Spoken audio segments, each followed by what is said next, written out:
Kaba Yesus manike bana mabusar kike baragadana radabarse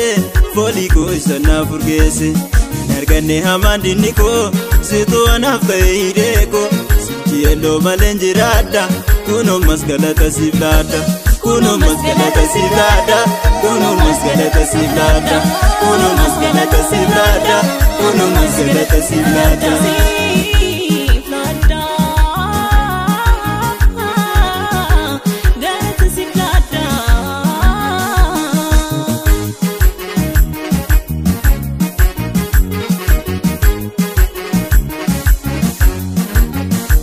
Idop dingonum de habate balvata narar bate naji jirte kuno senako kanaf sujajati lutunko kuloni setana jabera bilisomi amma fayera kuloni setana jabera bilisomi amma fayera kuloni setana jabera bilisomi amma fayera kuloni setana jabera bilisomi amma fayera Esa jira ganakake esa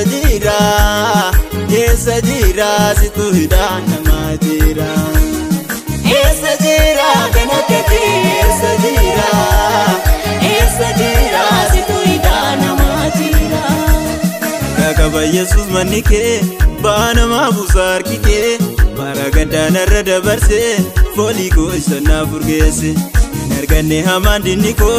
situ anaftaideko sikiendo malenjirada kuno masgalata siflada kuno masgalata siflada kuno masgalata siflada kuno masgalata siflada kuno masgalata siflada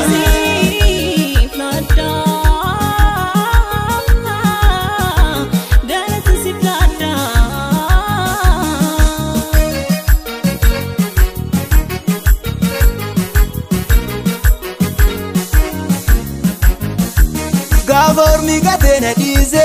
itiyana naraja lize gavam muka kabadu dabe tarkam badesi suda dabe nada kabde dufte tajiti garanko gamadera siti nada kabde dufte tajiti garanko gamadera siti nada kabde dufte tajiti garanko gamadera siti nada kabde dufte tajiti garanko gamadera siti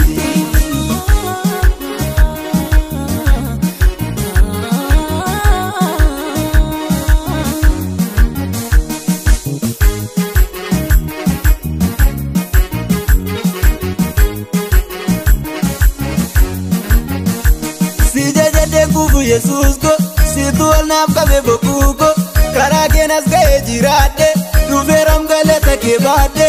galani fulfini gudini sifata ubarabarani galani fulfini gudini sifata ubarabarani galani fulfini gudini sifata ubarandarani galani fulfini gudini sifata ubarandarani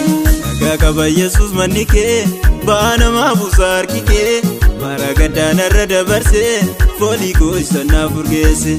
nargane hamandi niko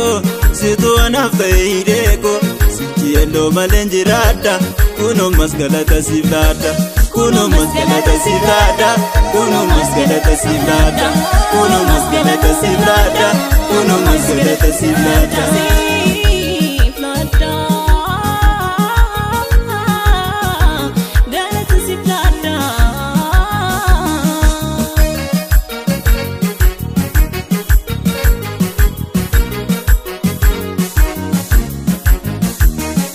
Gafara kodamnu alalale namarra bakata akawan harkasatin godate nama yuntufata ati garuu miti hintufanne misente manako namatti goote mi'eessite maddaa jiruko Gafara kodamnu alalale namarra bakata akawan harkasatin godate nama yuntufata ati garuu miti hintufanne misente manako namatti goote mi'eessite maddaa jiruko